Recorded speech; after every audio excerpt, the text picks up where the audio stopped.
Here we go. Yes, Dana. Yeah! We're live. Hi, everybody. Yes, finally, it's the time we start the show every single time. Hang on, let me hit backspace a bunch here.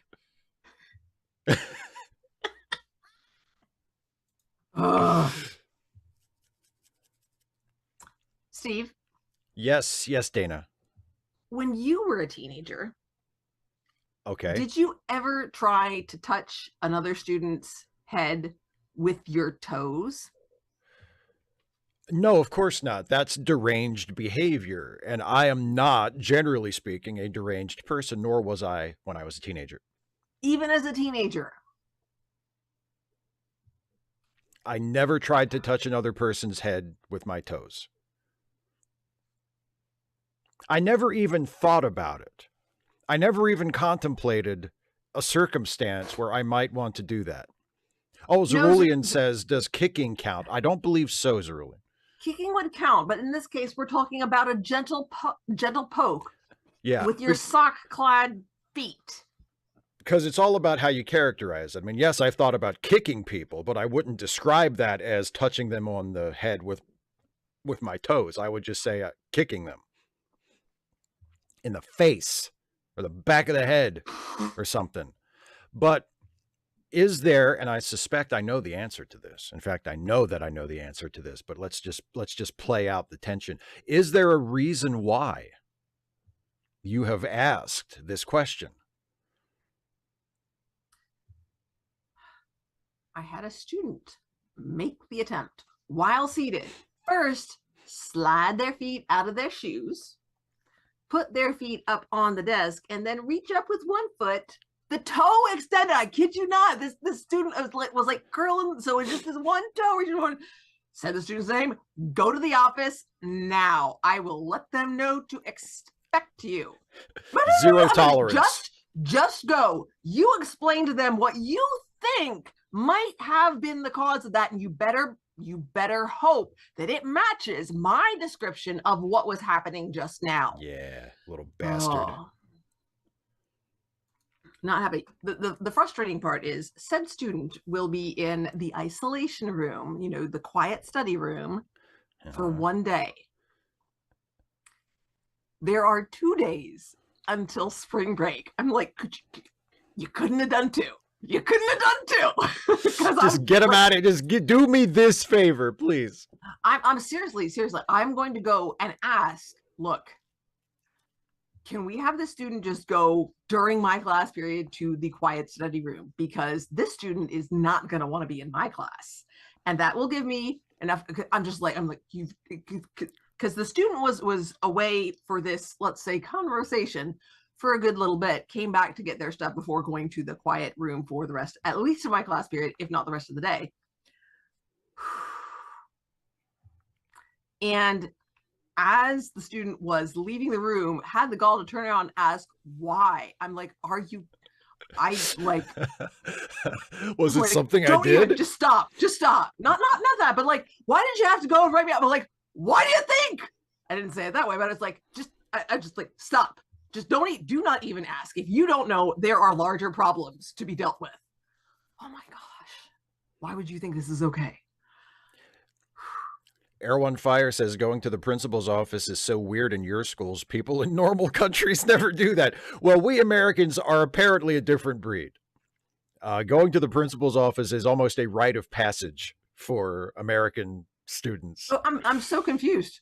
What is it? What is your principal? Do you have principals? What do they do? Who administrates? Who manages the school? Do they actually get to administrate instead of having to stop everything like 100 times a day to deal with students acting like little pricks and having to discipline people? David, we're talking about one of Dana's students acting weird in school today. Why? I mean, even elementary school students, maybe. Let's put it this way, Steve. Jonathan Patrick Harker would know better. Well, one would hope so.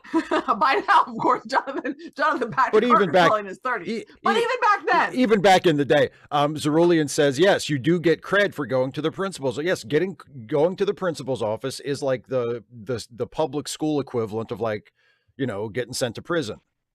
You earn street cred. When you get out, people respect you. You know, because not really. You've been up the river and you've come back. You know, you did your time. No, that's like going to court. That's not like that, you know.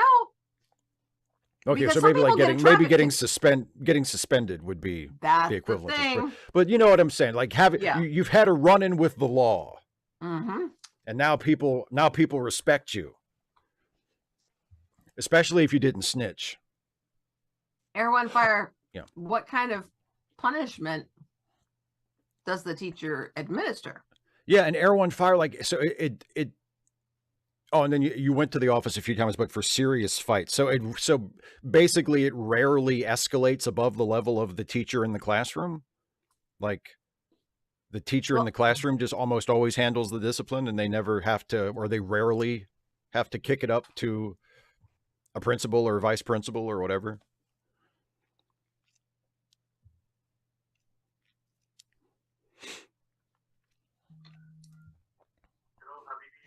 I mean, you got to prove that you've got the gumption to stand up to authority. For what? Because you want to touch somebody else's head with your sock?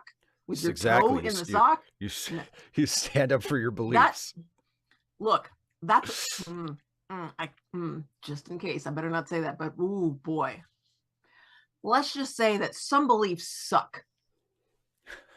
255 AD, I think the principal does have better things to be doing. I'm sure most principals would rather not have to stop whatever they were doing to deal with discipline issues. They would much rather be doing whatever they did have to be doing that was better than that, but their day was interrupted because some, you know, little shit decided to try and, you know, take their shoe off and touch the back of someone's head with their feet.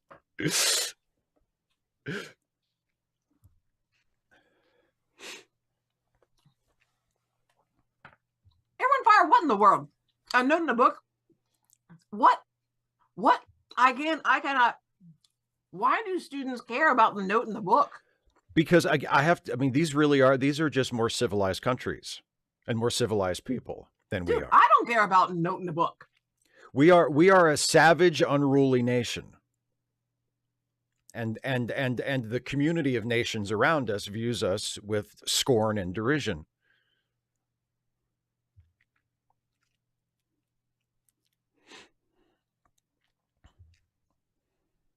Bryce, exactly. It's fine. Like, do that at a party. Like, especially if you can do it when standing up, then it's cool. If you have to be seated, especially with your foot propped up on something else to get to balance, not nearly as cool. But if you can do it when standing up at a party, great trick. I don't know, though. I still think trying to put your foot on someone's head is even weird for sleepover behavior. Like, when I was a kid and we would have sleepovers, we would always do normal stuff, like, you know, draw on each other's faces when we were asleep. If you're normal stuff. That's because most people are not that flexible and do not have that kind of coordination and balance. It's rare. So that's why it wouldn't be normal for a sleepover, because most people can't do that. Again, especially if you were standing up and you could, whoop, I would have props for that. In the classroom, don't. Keep your feet on the floor. Zerulian, yes. Not as often, or it depends on the school, and not as often as you would think. And my goodness, it is about not exactly the dumbest stuff, but it's not about what it seems it's about. It's posturing. It's all about being in front of people and not being willing to back down in front of your friends or in front of anybody who's watching. It's worse now because of the phones. Like, if you wuss out, then there's a record of it. It's going to be on Instagram. Yeah. So, yeah. You know, I mean, obviously it differs from school to school. I'm trying to think, when I was in high school, we only ever really had maybe 2 like really serious fights, like in the hallway, the entire 4 years of my high school that I was there. Like it wasn't a regular, I mean, people would sometimes yell at each other and get in trouble for that, or like have, or, you know, or like yell at a teacher or something. Like there was a lot more sort of shouting type fights, but in terms of people actually throwing hands and having to be broken up, I think it only happened twice that I can remember. And it was equal opportunity because once it was between two girls and once it was between two boys. So, you know, progressive. I'm trying to remember. Do you remember it came out around the time that we would have graduated. It was presented as the speech from Kurt Vonnegut, even though Vonnegut didn't actually write it. It was actually just like a letter in a column, the wear sunscreen bit. And then that was 99. That was the year after I graduated, and what, Yeah. 2 years after you graduated, 3 years after you graduated. Yeah. That was almost when I graduated college, buddy. Yeah. There you go. So related answer to that. So anyway, also known as the best thing Baz Luhrmann ever did because he produced that song. I think no, it wouldn't have been in there. And maybe it's in the Taylor Molly bit for, you know, what teachers make. I know that when two boys are fighting, you know, you let them get a few punches in to sort of get it out of their system, and then you yank them apart. But when two girls are fighting, you get out of the way. Yeah. Oh, yeah. Zerulian, I'm class of 98. So yeah. Mid to late 90s was my high school era. Yeah, Air One Fire, the idea that you can fail a year if you've behaved very badly. Wow, we don't have that, like, at all. Well, maybe that's what keeps a lid on it. Well, it's more serious academic consequences. But there's a correspondence between actually being in school and how well you do in school. Surprise, surprise. So that's controversial, though. If a student is suspended from school and isn't actually allowed to be in the building, yes, depending on the various rules, they may be allowed to make up their work, but it's harder for them to do so when they can't be there for the instruction. So yeah, but yeah, and it seems like there aren't any I don't know what the intermediate consequences are. Like, you get notes in a book, oh, by the way, you have to repeat the entire year. Seems a little bit like a big jump to me. So I would think that there's probably something else along the way. Oh my God. Yeah. 55 AD. Holy shit. They should have. They fucking Jeffrey Dahmered him. That's how they killed Dahmer in prison. Shoved a broomstick in his ass. I mean, obviously they didn't shove it in far enough to kill him, presumably. But that's how they fucking shanked Dahmer in prison. Somebody broke a broomstick off in his ass. Not if they only got charged with SA and not murder, clearly. I mean, yikes. Again, pranks, like the worst prank, and the worst prank I ever remember anybody doing when I was in high school was, I think it was actually the year I was a freshman.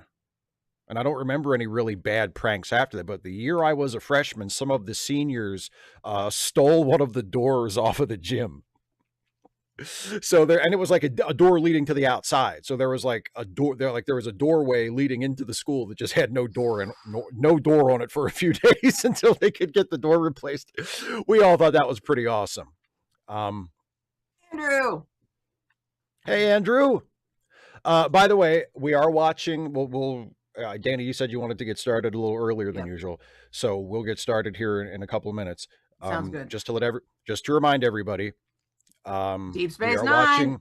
Deep Space Nine. We are starting season 6 of Deep Space Nine tonight. So if you have not already done so, queue up Deep Space Nine season 6, episode 1. A Time to Stand. This better be good.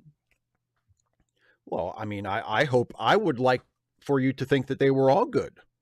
Well, everybody's been talking about, what Dana's gonna think of this one. Well, I hope this one is good because y'all are really talking it up. So don't listen to these. Y'all have set the bar high. You make your own judgments. Oh, I will. Oh, I know you will.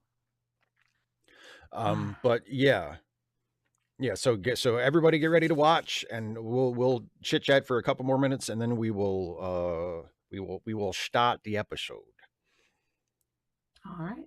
So yeah, so if you don't have the episode queued up, get that sucker going. Try to start it at 0000, but here's the thing. If you're not perfectly synchronized with this, don't worry, because I tried to get mine to 000. No, it'll stay on 1 or 2, but if I take it back to 0, it starts reloading and then plays the first second or 2. Yeah. So I gave up. I'm just like, you know what? It's not worth it. It's not worth it. I'll just figure it out. I'll be close enough, and then we'll just everybody else gonna have to deal with it just That's like right. me. So if it's not perfect, then that's okay. So then once you're closest to the beginning, get ready to your cursor needs to be near that little play marker, and you listen and watch for Steve to say 3, 2, 1, play. And when Steve says play, we all click play together and we all watch together. That's how it works. And yeah, and it doesn't have, and we have the time code up above us. So if you are somehow out of sync with us, or you had to stop or come back or whatever, you can sync back up using the time code. And like Dana said, it doesn't have to be precise to the second. It just has to be, as we say in my family, close enough for government work. Hey! 2 seconds is close enough for government work. We're good. Cerulean, I will say, though, that it does not, I think you're quite wrong. I think it would take more work to get that prank to work, but I think it would work even better in the era of the internet. That's Come true. on, just, if you could make it plausible. Websites, yeah, get some, spoof an article from like the Washington Post or something. There you go. There you go. 255 AD informs us the official name for that crime in the UK is criminal buggery. This is why, again, the rest of the world is just better than us in many, many ways. Not every way, but many of them. David Corrigan, no, we don't need to synchronize our watches. Parker Lewis might not approve, but either way, he can't lose. So what difference does it make to him? Well, I'm ready. You ready, Steve? Are you ready? All right, everybody. I'm so ready. We are going to watch A Time to Stand. Hopefully everybody has it all queued up and ready to go. I will count this in from 3, and everybody hit play when I say play. Dana, you ready? We're close there. Yep, I'm ready. Yeah. Okay, here we go. In 3, 2, 1, play.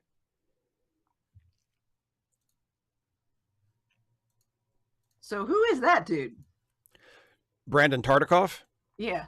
He was at the time, he was an executive at Paramount who had been a sort of a champion of this generation of Star Trek. And before that, he had been an executive at NBC. He was like a big deal TV executive who died of cancer.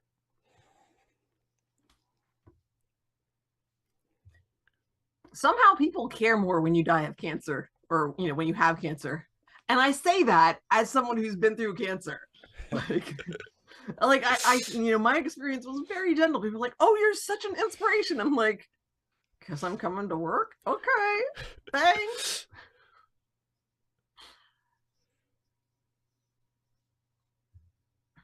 It's a core meltdown. It can't be stopped.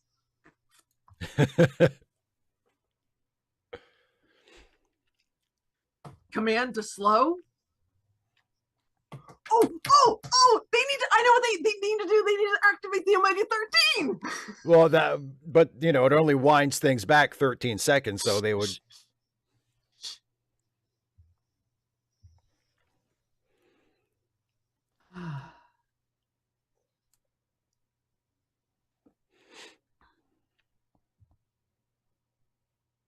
The Doomsday troops have arrived.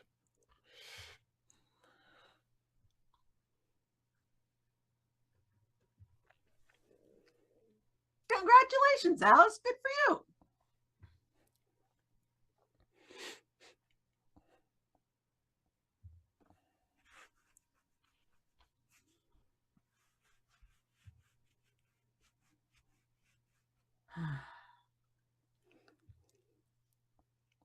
Cerulean. Maybe not happy, Miles, but dramatically satisfying.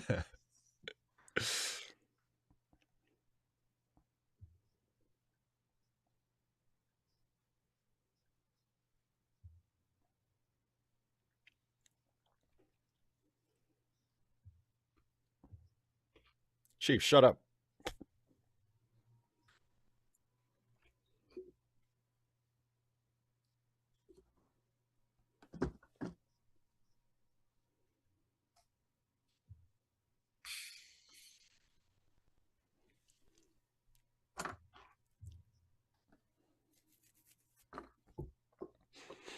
They don't sound like they've been up for 78 hours. I'm just saying. 255 AD, I'm not sure. I think they were still using models at this point.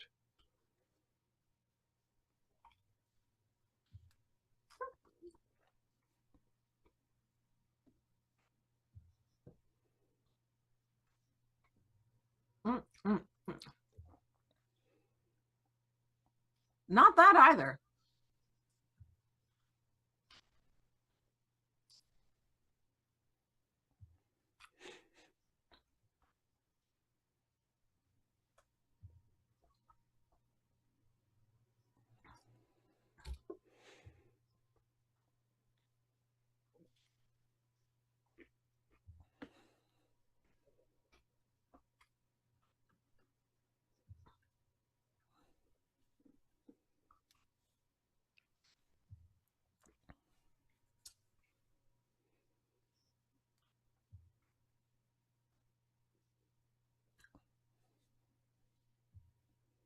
Oh, wait. I thought you were all never team. Never tell me the odds.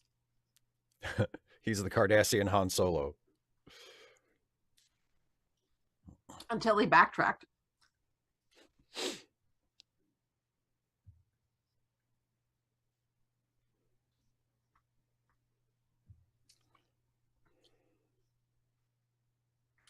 You've even got a receding hairline. How are you genetically engineered?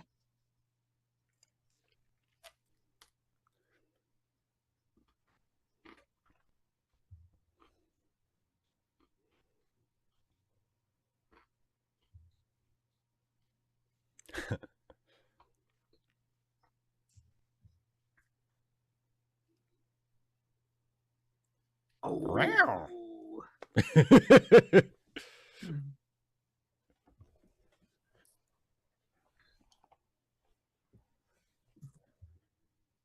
Are you enjoying your ruse?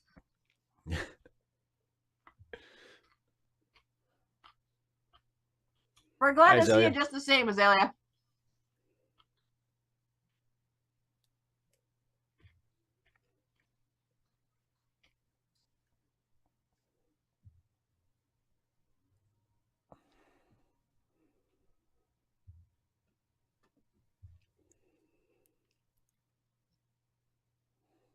I am pregnant.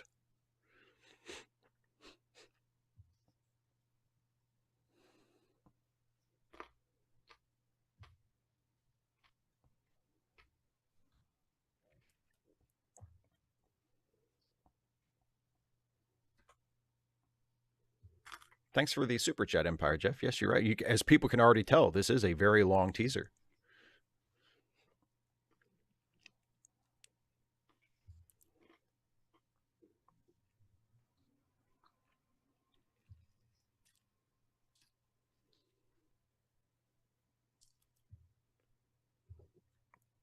What of Worf? How does Worf want to get married? Well, clearly, he wants to have the ritual sacrifice before the feast. Were you not paying attention? I don't know.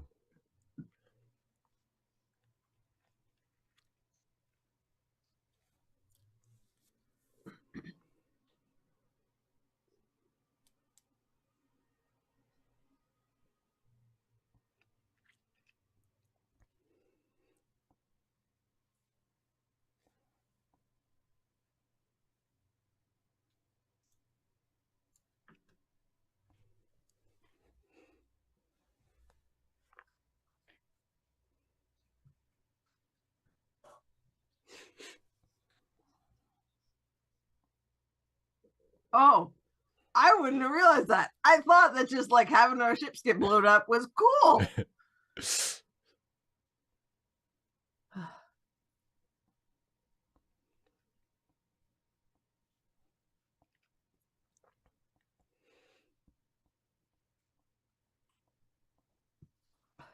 Yeah.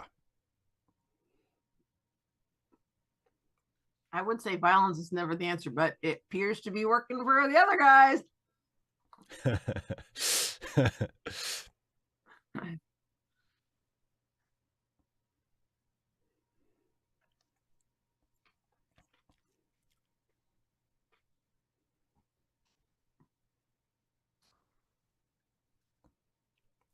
Liz said, I love Worf as Klingon Bridezilla. I mean, that's one of the things I love about the way they write Worf in general, especially on Deep Space Nine.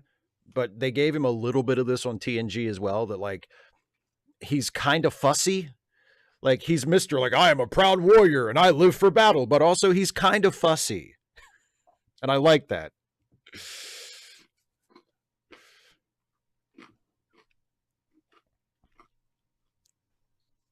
It's Leviosa, not Leviosa. Leviosa.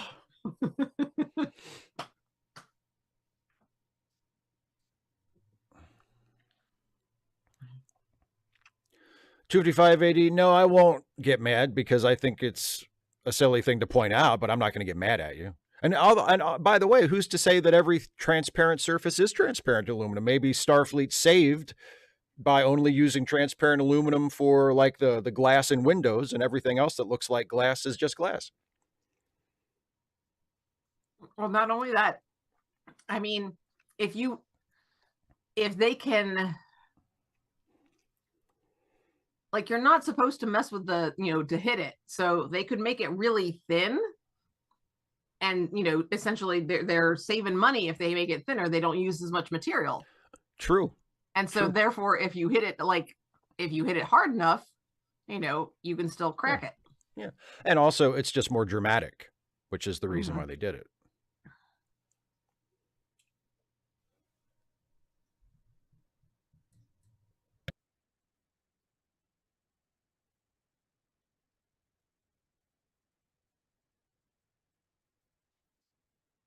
Almost. What?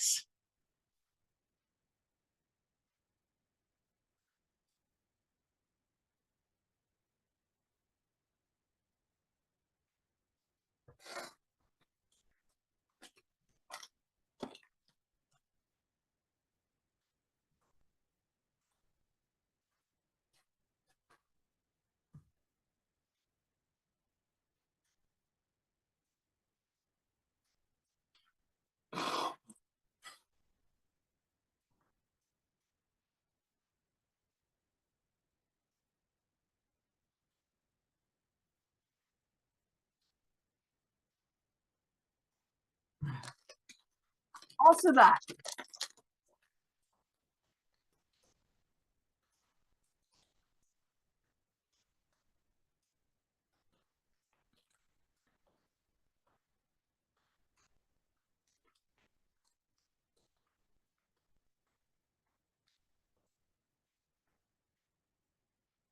I'm sorry, Kara.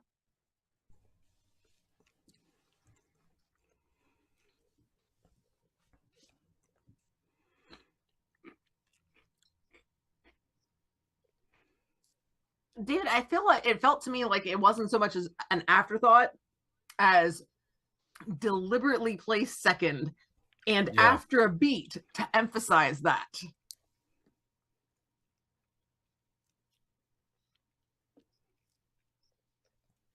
I mean, whether it's allowed or not is one thing. Whether you can get away with it or not is another.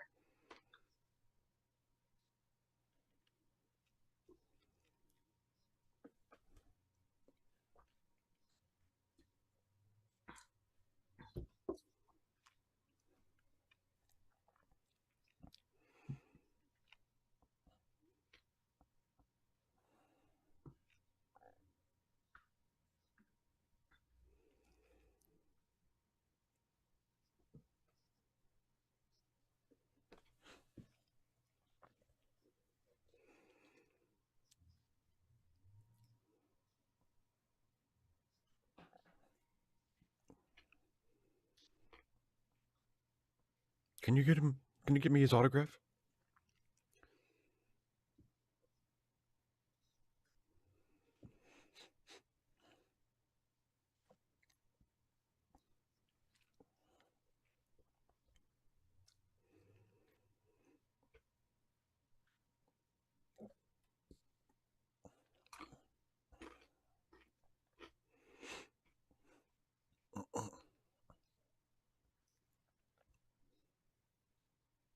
Hmm.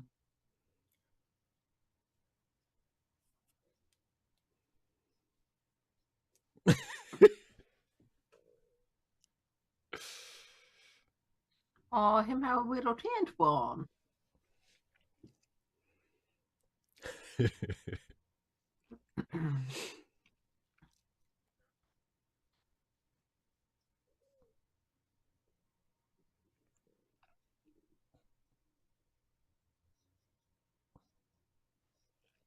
Oh, I already know that.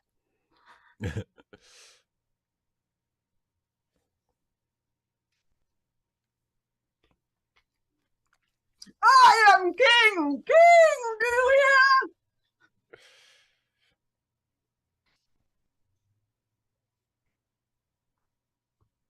Oh, are they magnetic?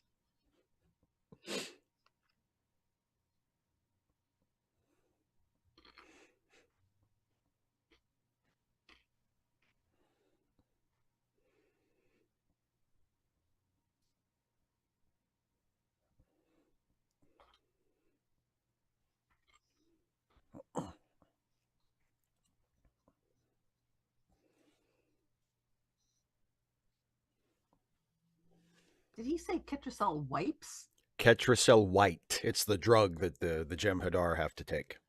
Okay. It's like, are they disinfecting really carefully or something? Well, the Because Ketracel wipes are what they use to wash their hands when they don't have running yeah, water. Yeah. gotta stay clean.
There's something about that Wei Yun guy. I just don't trust him.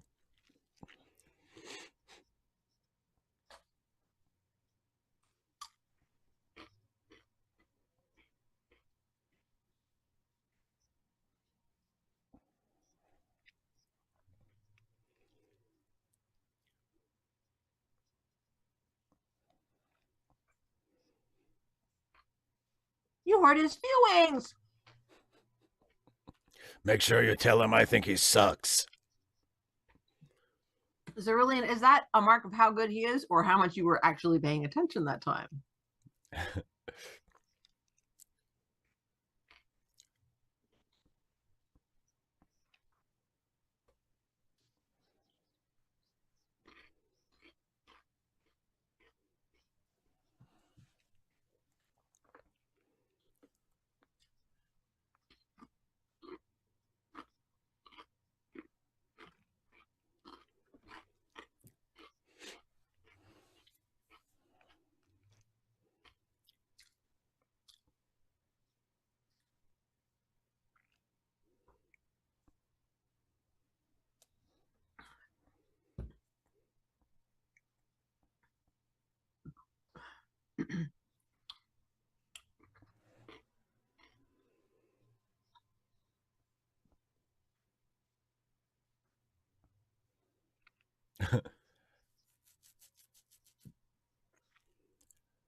When people die, there's no one to pay.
Fortunately, no one in the main credits.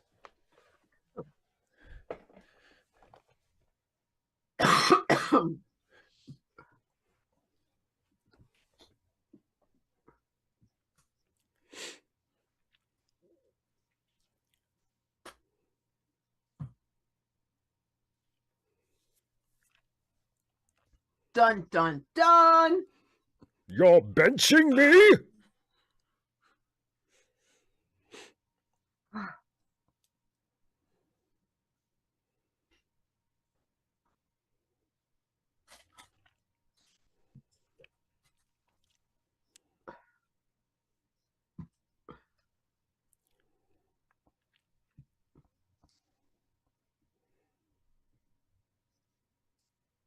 Why would you assume that?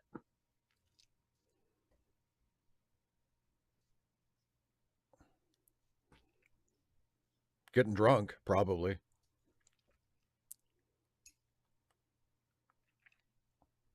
Let him know you're not dead? I'm just saying.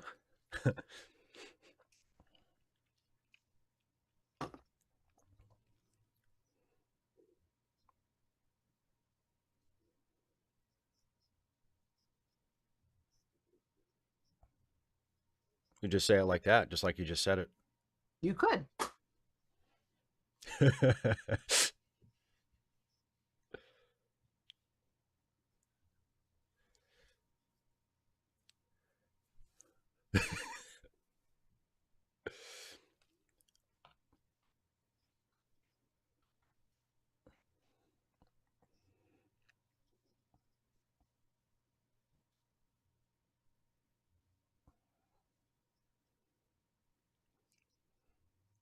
He's just barely an adult.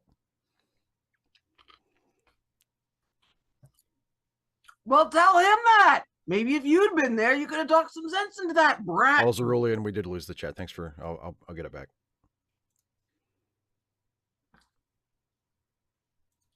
See, Steve, you need to not push the extra buttons.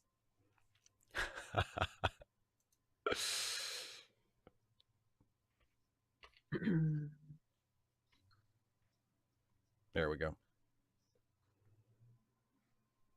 Well, get them to send you back for your son.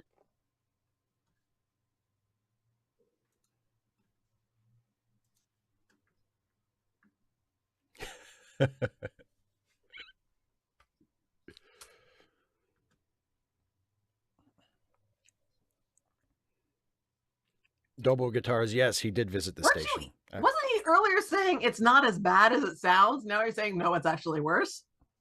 Well, the Jake situation isn't as bad as it sounds. The war overall is a shit show.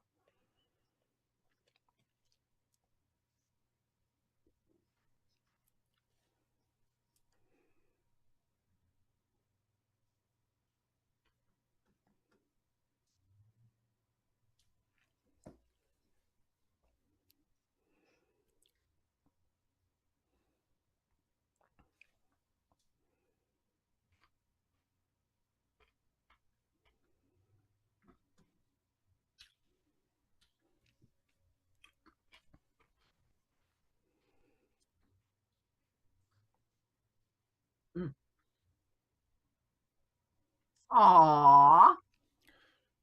Now, if you'll excuse me, I have to go make food for people for free.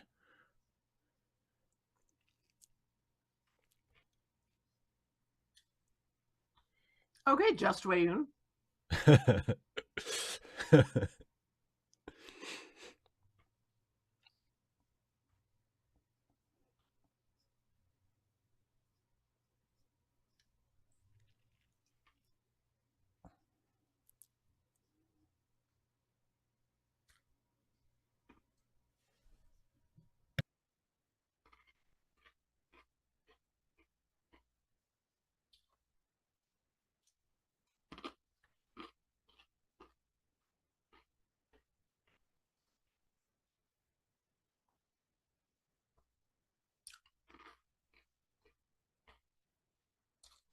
What freedom of the press?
Hi, Donna. You can come on Friday and it'll just be Steve.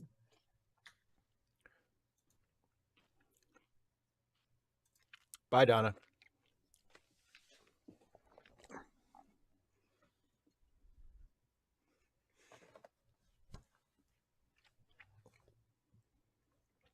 Taken care of, Azalea.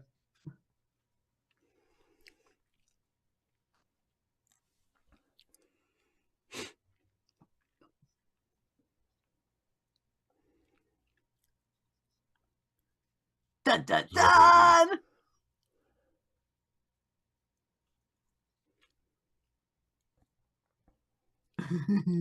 Nice look. Little slow smile.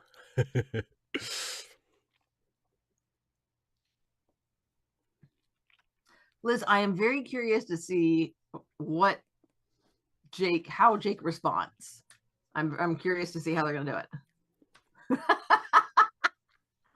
That's true, Azalea. It wouldn't be reluctantly without Dana.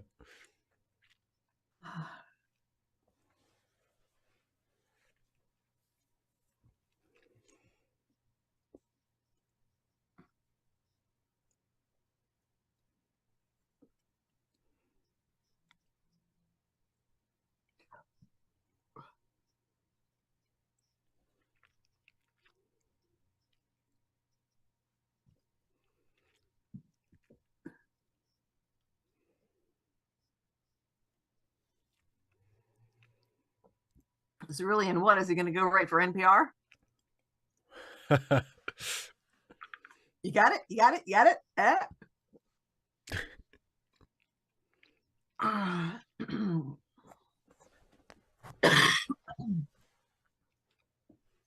It's your ass.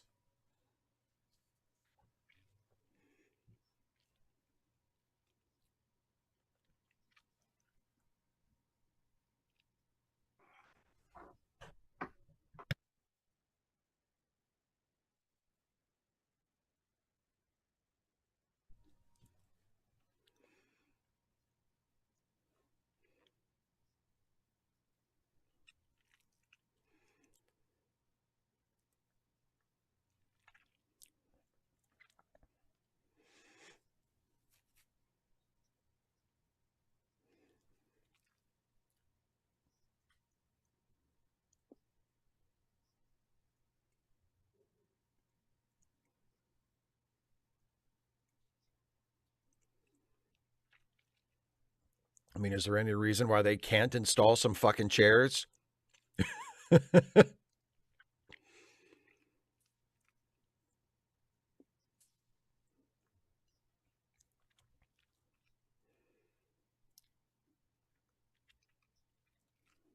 All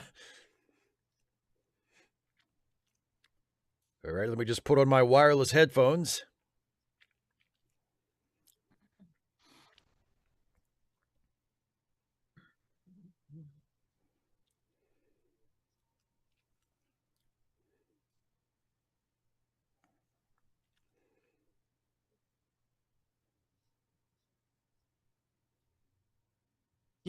You got to pull to the left a little more. Will you sit down? Do you want to drive this thing?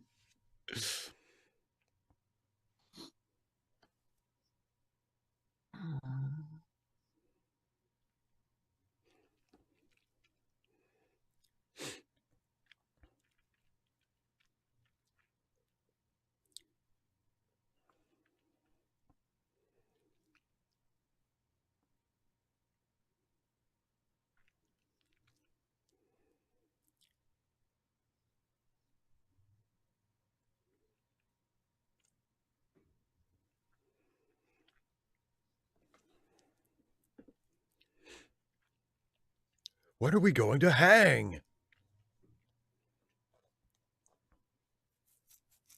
It's not the same.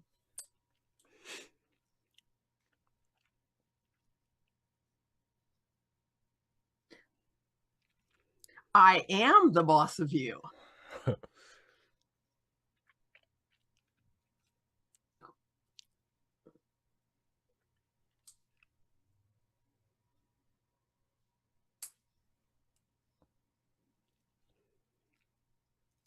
The last 3 months under your fascist occupation? Have they been that bad? Well, let me see.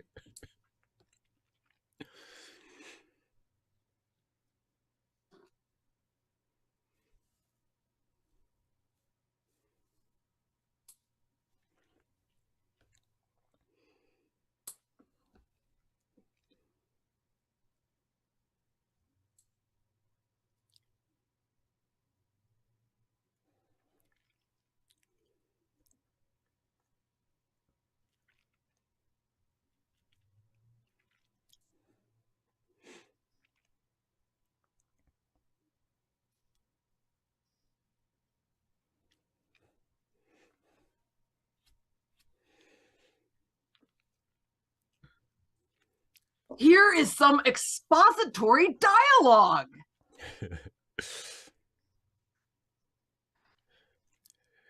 If I hadn't formed an alliance with this fascist empire, then our fascist empire would have crumbled.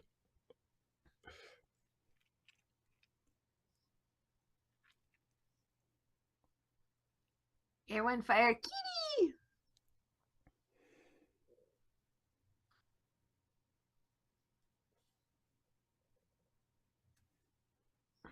The Darth Eddie, how do you know that there aren't plenty of journalists reporting and not getting through? Just like Jake. Yeah. Nobody has That's read his true. articles. That's true. Nobody outside the station knows what Jake is doing at this point.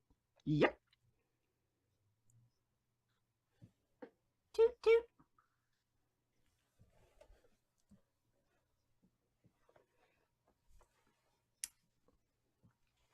Why are you being so grumpy? Just laugh at him. You really want to get under his skin? Just laugh at him. You're like, yeah. Sorry, I'm just not that into you.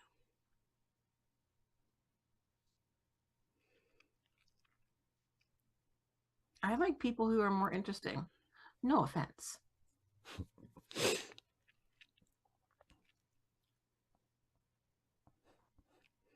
She wants me. Yeah.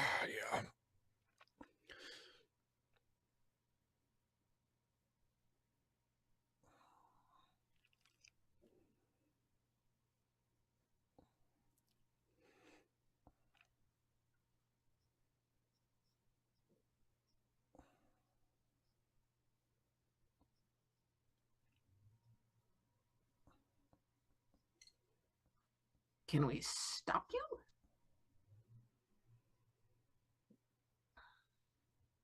See, David Cedric, exactly. She gets all upset and he's like, he likes it.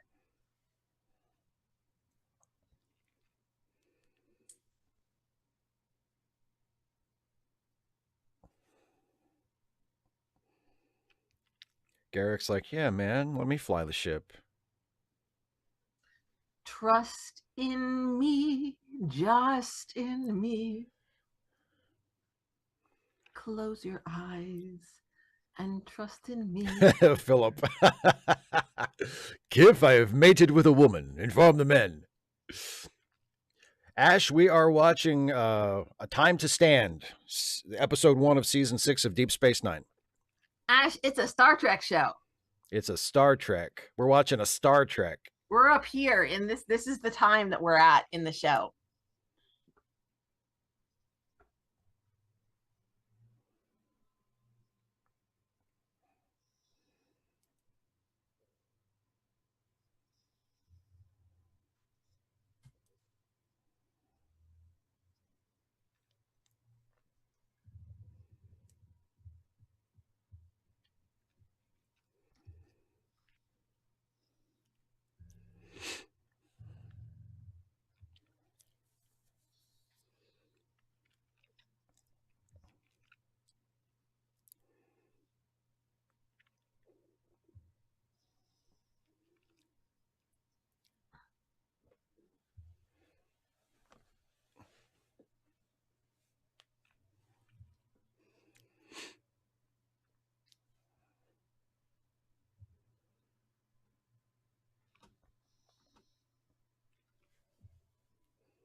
Oh, goody.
Oh, nice one.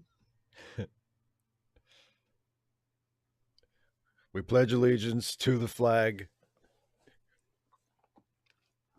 There's your Ketracel wipes, Dana. Oh, Oh, that's the gosh. good stuff. Oh, My hands are so felt clean. Thank you. gross. Giving your junkie soldiers their fix, I see.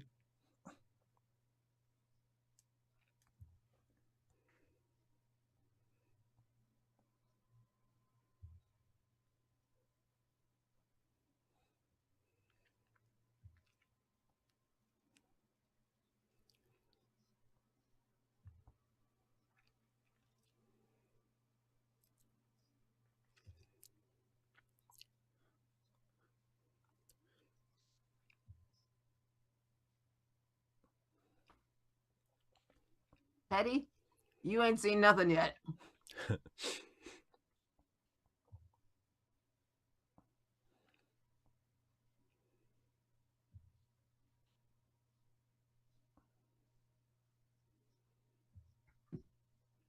And I want my father back, you son of a bitch.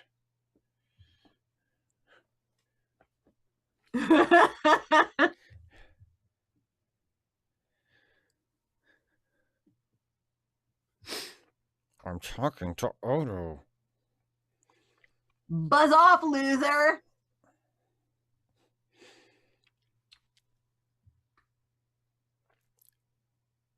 Here we go. Will you be my friend, please?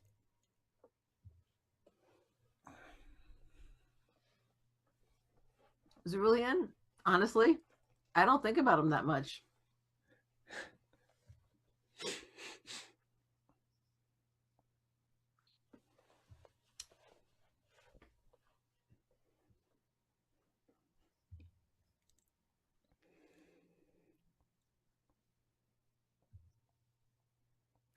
That's the problem with you leftists. Nothing is ever good enough for you.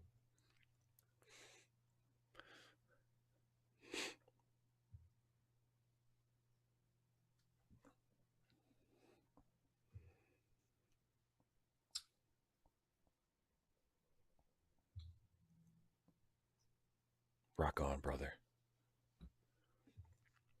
Until I'm dead. You're right. Everything's great. Everything's going to be fine. How are you?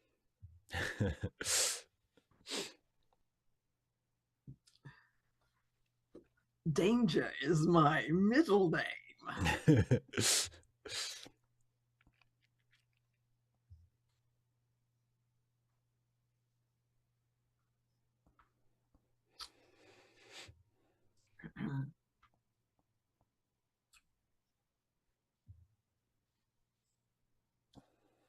Is it Cerulean, or is it this disaster is actually a so-called victory? Hang on, I'll get it.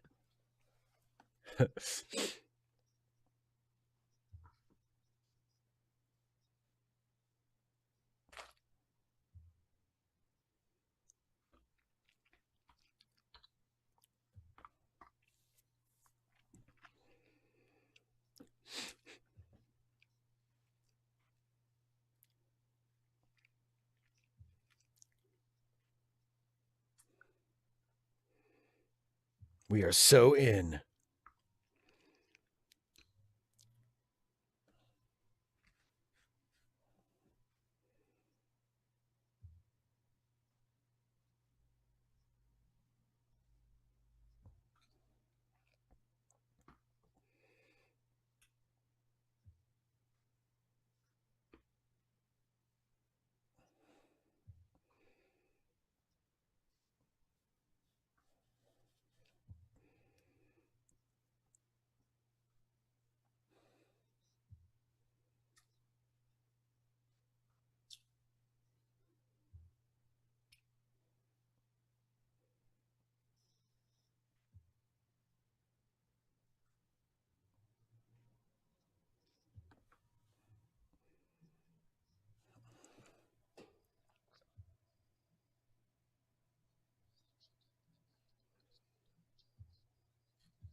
Did you?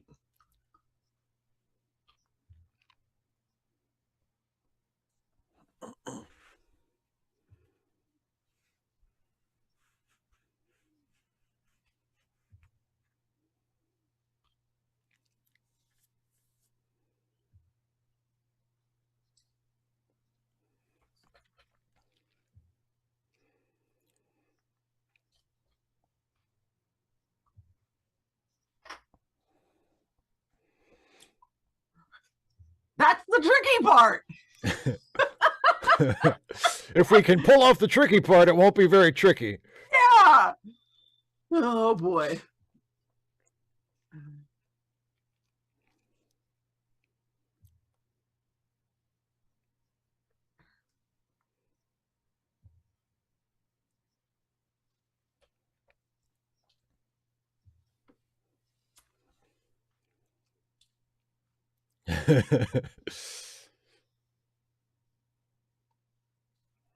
Push the button.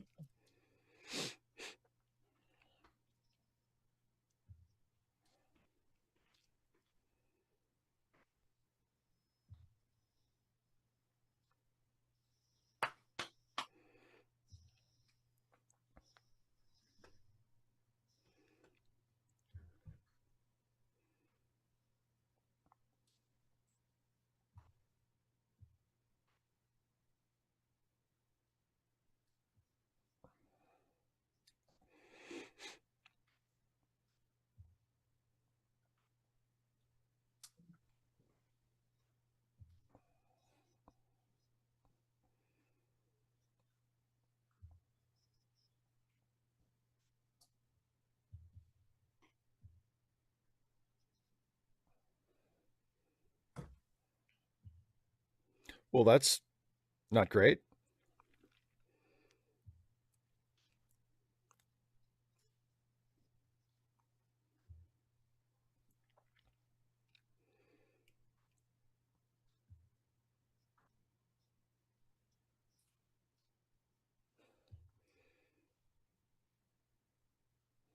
Well, we better get started.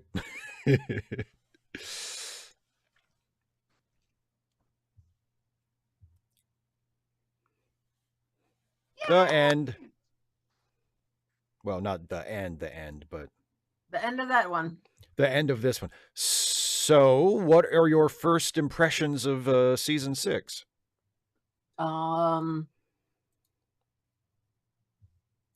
Seems pretty familiar. It is interesting, not having the comic undercurrents. Yeah. What about what do you think of? And again, it's just the first episode, but I mean this sort of structure for the show is maintained for the first 6 episodes of the season, having it basically be split down the middle, where half of it is checking in on Deep Space Nine and half of it is seeing what the Starfleet portion of the cast is doing It you feels know, pretty in the much war the same. effort. Quite often, I mean, quite often there's at least an A plot and a B plot anyway. Even if they're all still on the station, you know, we follow different groups. I think this will probably be more. I mean, likely it'll be more consistent between following the folks on DS9 and following the folks on, well, wherever they're at, whatever. Does their ship have a name? Well, I mean, their regular ship is the Defiant, but the ship that Oh, they're on in this one, the stolen Jem'Hadar ship, I don't think they ever do give it a name. opportunity missed. I'm just saying. Yeah. So yeah, Cerulean, I mean, like they don't have like a comic B plot. Like there are Right. bits and pieces here and there, but there's not a plot that's like, oh, this is the fun little plot and this is a serious plot. No, they're both pretty serious plots. Yeah, yeah. And Cerulean, Ron Moore's not the only one who hates the technobabble. It's one of my least favorite things about this era of Star Trek 2, which as hopefully everybody can tell, I love overall. But if I could change one thing about 1990s era Star Trek, it would be getting rid of the technobabble. I hate it. And they do. I like now, Deep Space Nine isn't as bad as like Voyager. And to be fair, even TNG, you know, especially in its later seasons, tend to lean very heavily on technobabble. I mean, Voyager was the worst offender, but they all did it, you know, to a certain extent. Yeah. I coming at it from, you know, the back end, I have a soft spot for it because it reminds me of Galaxy Quest. Well, sure, and if you're doing it like to make fun of it or to go for a laugh, that's completely fine. But if you're right, but that was not the way it was intended. Yeah, but if you're it's fun to make fun of it. Which well, yes, of course. Yes. Cerulean, you know what? I only ever saw the first season of Ron Moore's Battlestar Galactica show.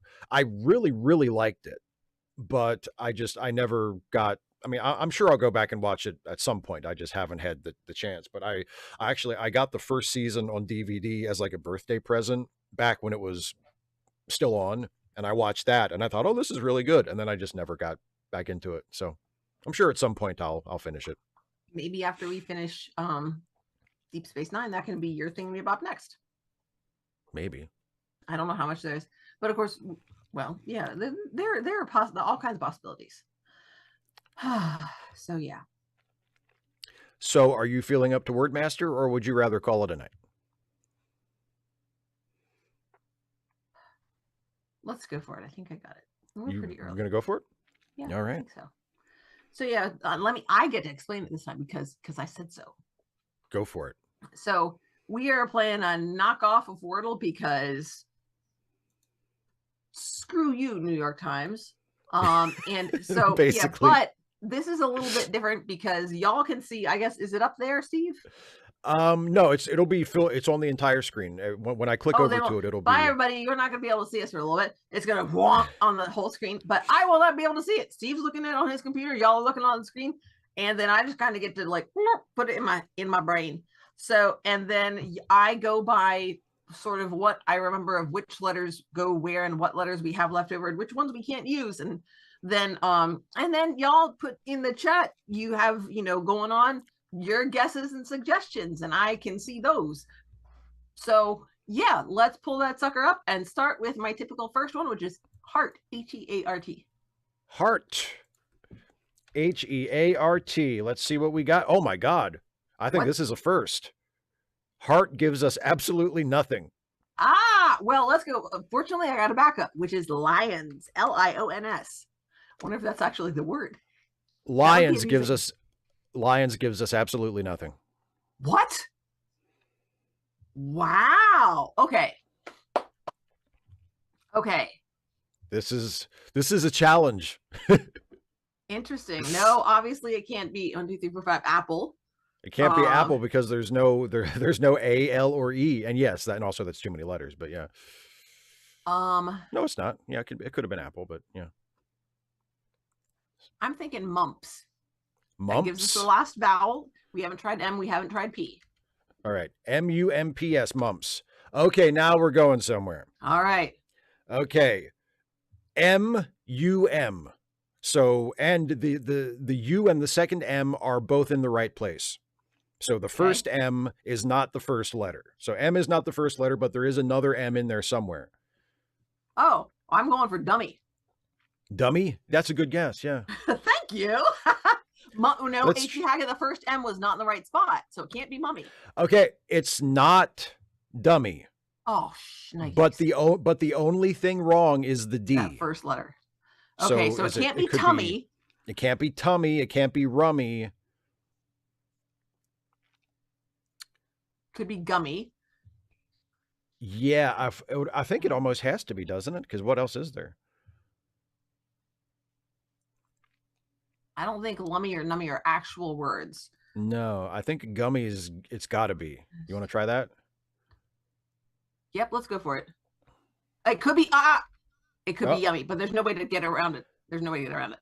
That's well, we'll try gummy, and if that's not it, we'll try yum. We have 2 guesses left, so. Okay. All right. Gummy. Man, it's gummy. Yes. Man, well, that was a nail biter there when both the starter words come up with zilch. Yeah. And like I had the backup and everything. It's still nothing. Yeah, but we did pretty well with it. That was pretty good. But yeah, that was a good one. I was pretty happy with myself for dummy. Given the way today went.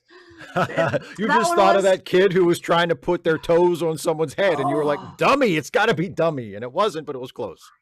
Why would you do that? So, yeah. And, like, I don't dislike this student. But just, like...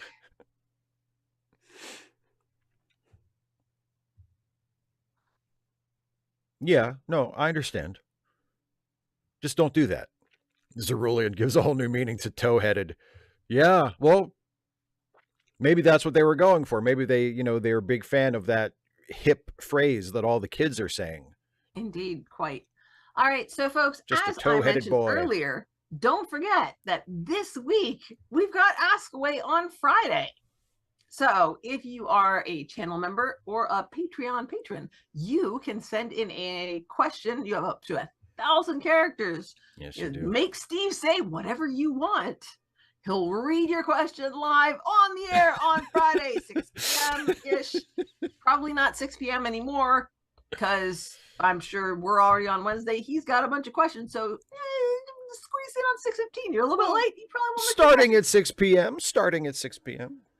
So anyway, and if you are not already a channel member, you can still join. There's a button down here someplace, or you can go over to patreon.com/Steve Shives and become a patron. 6 of one, half dozen of the other. Some people do both. Who knows? But either way, or even if you're not, you just want to hang out or try before you buy, totally valid too. Show up here 6 p.m. Friday and hang out with us in the chat and have a good old time. And after Steve gets done talking about all the stuff that people send in ahead of time, he will turn his attention to us in the chat, finally, and answer some of the questions we throw out there, and we'll just hang out and have a good old time. And then next week, 7 p.m., same spot, except we're not going to be watching Deep Space Nine. We're going to be watching Poirot. And what are we going to be watching? We are going to be watching Poirot, and the next episode we watch is going to be Dead Man's Mirror. Ooh, sounds like fun. Yeah, it's certainly an evocative title. It is. All right, that's all I got. I'm good. I'm out. All right then. Me too. Thank you all so much for being with us. I will see you on Friday for Ask Away. We'll both see you next week for Poirot. So that's it. Have a good night. Take care, everybody. Bye, everybody. Bye, and happy birthday, me. That's you. I say I wasn't going to bring it up if you weren't. Tomorrow's Dana's birthday, everybody. So say happy birthday to Dana. Bye, everybody. Happy birthday, Dana. Thank you. Bye, everybody.